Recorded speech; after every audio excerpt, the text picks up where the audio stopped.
Hey folks, today we are going to be taking a look at Bulkhead from Transformers Beast Hunters. Now this is the Cyberverse Commander Bulkhead.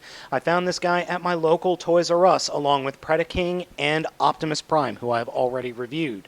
As you can see, the box is the normal Cyberverse Commander box. He comes with a Nova Hammer. Back of the box just shows him and his alt mode, and his tech specs are rather interesting. It doesn't look like he's really strong and really endurance and has good courage. Alright, so let's open him up and take a look. Bulkhead himself looks really nice. I really like the orange on brown on green. It's a very brawn color scheme from Generation 1, but it works well for this character. Now, the Nova Hammer is actually two different weapons. It's one, it looks more like an axe than a hammer, and two, it's also a launcher, one of the push-style launchers. So you can shoot it off, and when it does fire right, or when it fires correctly, it does shoot a good distance.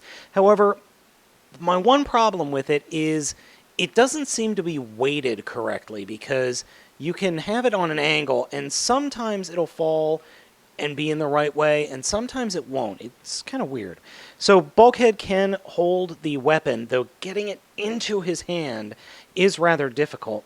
And getting him to hold it where you would think you would hold an axe sometimes doesn't work, as you can see. And then getting it out of his hand can potentially bend the plastic, which I do worry about. So that is a little bit of an issue. It's not a huge issue, but I wish this was made of some sterner stuff. The figure itself, as I said, is very nice. I really like the look of the figure. One upgrade that I really like is the upgrade of his head. I love the horns. I really like the horns for some reason. I'm not sure why. I just find the addition of the horns to be a lot of fun. And then he's got kind of Vulcans going, like from Gundam, in the top of his head. I find that addition fun and interesting as well. So here we have the two Bulkhead figures together, and as you can see, there are some actual major differences between the two.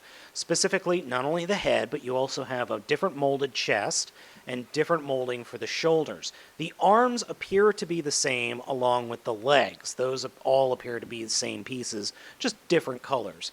Though there is some molding difference on the inner thigh from Beast Hunter Bulkhead to normal Bulkhead.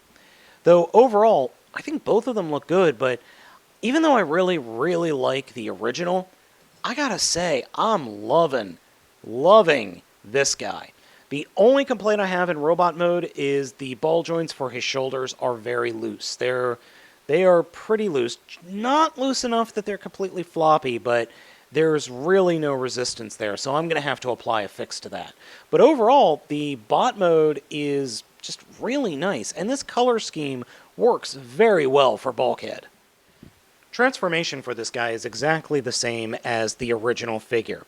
To start off with, we'll just take the arm, or take the wheels, and I like to fold them straight back, and then take the arms and fold them up above the head, and snap them together, and then fold the shoulder wings up and over the robot head.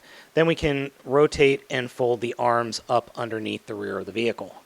And then fold the wheels back and they will peg into place on the forearms. For the legs, take the feet and fold them forward. Then push the kind of crotch.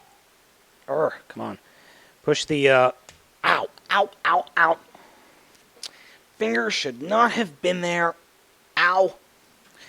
Yeah, so be careful. Push the legs up into the truck body, fold the hood forward, and flip the legs up in and remove the little piece of plastic rubber band that you forgot to pull out. And here we have the vehicle mode. As you can see, the alt mode is very similar to the original, which I will compare it to here in a second. But overall, I love this alt mode. I absolutely love the alt mode now. And it wasn't that I didn't like it before, but the addition of these spikes in the front and just the remolding along the back and the sides just really, really makes the figure pop. And I love this color scheme. I don't know why. The green, the orange, and the brown work beautifully together. Now, like any Cyberverse figure, you can mount the gun up top, like that, or you can mount it on the sides, like that, or you can mount it on the rear haunch of the above the wheel well, like that. So you have lots of opportunity to weaponize this guy all to heck and back. So to give you guys an idea of the differences in the front, here is the original Bulkhead compared to the new one. As you can see, there are some major differences. From the sides, well, let's do the rears. As you can see, there are differences as well. The wheels are the same, though.